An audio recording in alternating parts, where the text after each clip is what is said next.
स्वरूपं चिदानन्दकन्दं जगत्सम्भवस्थानसंहारहेतुं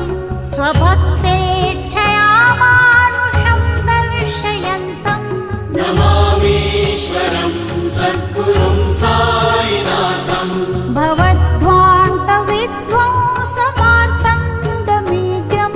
मनोवागतीतं मुनिर्ध्यानगम्यं जगद्व्यापकम्